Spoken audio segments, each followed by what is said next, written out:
There's this 14th Amendment disqualification battle that's also happening in Colorado. There's activists out there that want to keep Donald Trump off the ballot based on his part in trying to overturn the election and that insurrection on January 6th that we keep hearing about. So this is the details of how they're trying to figure this out. And I think he has a little bit of a window here. So these challengers argue that their litigation was an unfortunate but necessary step to ensure that a fair 2024 election by keeping an ineligible candidate off the ballot. In addition to opening statements, a Capitol police officer who was on the front lines of the assault, and Representative Swalwell, everybody knows him, a Democrat who recounted the horrors of running from the pro-Trump mob, they both testified for the challengers here in this case. And it revolves around Section 3 of the 14th Amendment. It says that US officials who take an oath to uphold the Constitution, usually presidents, are disqualified from future office if they engaged in an insurrection or have given aid or comfort to insurrectionists. However, the Constitution is vague about how this ban should be enforced. And it's only been used twice since the 19th century.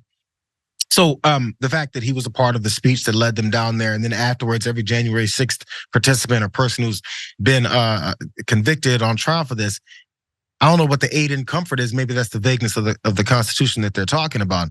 But there's definitely some comfort that was given there verbally from Donald Trump. I don't know if that crosses the line enough. So the trial is expected to last for a week, and the judge said that she wants to issue her decision by Thanksgiving. This should happen pretty quick, and it should play out before the Republican primary in Colorado, of course, for this particular part to happen.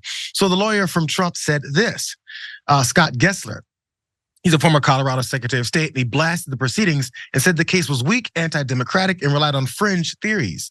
He urged Colorado District Judge Sarah Wallace to not interfere in the 2024 election by removing Trump from the ballot there. So this is the one thought I have here, Waz, though. It's one of those things where I may be on the weak side of it, where I'm thinking I see the basis for removing him in Colorado. I just don't know if that would help. Because again, you have rabid supporters. And this isn't to cater them, because I always hate when people say, well, the supporters are so mad and angry, we can't do anything because they might come and try and kill us. F that. But I'm more talking about how it's not gonna change whether or not he's leading with the primary field day, or even if he wins the primary, because it's by so much. If nothing else, it gives him one more grievance, I think, to complain about. Yeah, honestly, and I'm of the opinion that we get the democracy that we deserve, in the sense that this guy has legitimate support. Like if his people want him, then they should have him. But like that's just, getting him out on a technicality seems kind of cheap to me. I wish, that he had an opposition that was competent enough that just the fact of his existence, all of the court cases, all of the mishaps, all of the nonsense that he's doing, that he would lose his support and his opposition would be ascended. But of course, his opposition is the Democratic Party.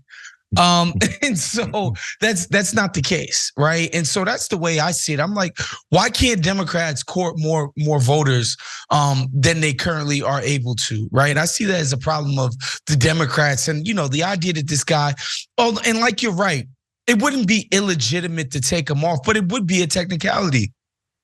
And so just the idea that they would be doing that, I don't see the utility in that.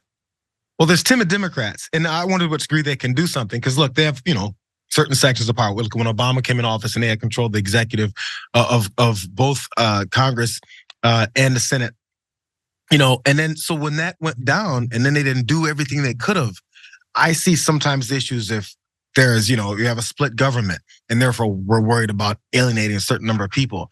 But the thing is, if you start implementing things or then say what it is, maybe you'll sway some voters. I think it's such a division and such a lack of reality among so many people's minds, which we're going to talk about in a second. It's hard to sway the hardcore MAGA folks, which by the way, we'll do after this break, because there was one of the friends of the show, David Schuster, bravely spoke to many Trump supporters outside of an event, as we tend to do sometimes. And his patience is the main thing that we should discuss after this break, because the things that we heard and the things that people actually think and actually would do if they don't get their way behind Donald Trump is outstandingly ridiculous. For more political news, breakdowns, interviews, stories of activism, and me trying my hardest to care about the occasional big celebrity news story, subscribe to our YouTube channel at youtube.com/The Damage Report. And you can ring the bell wherever it is so you don't miss anything.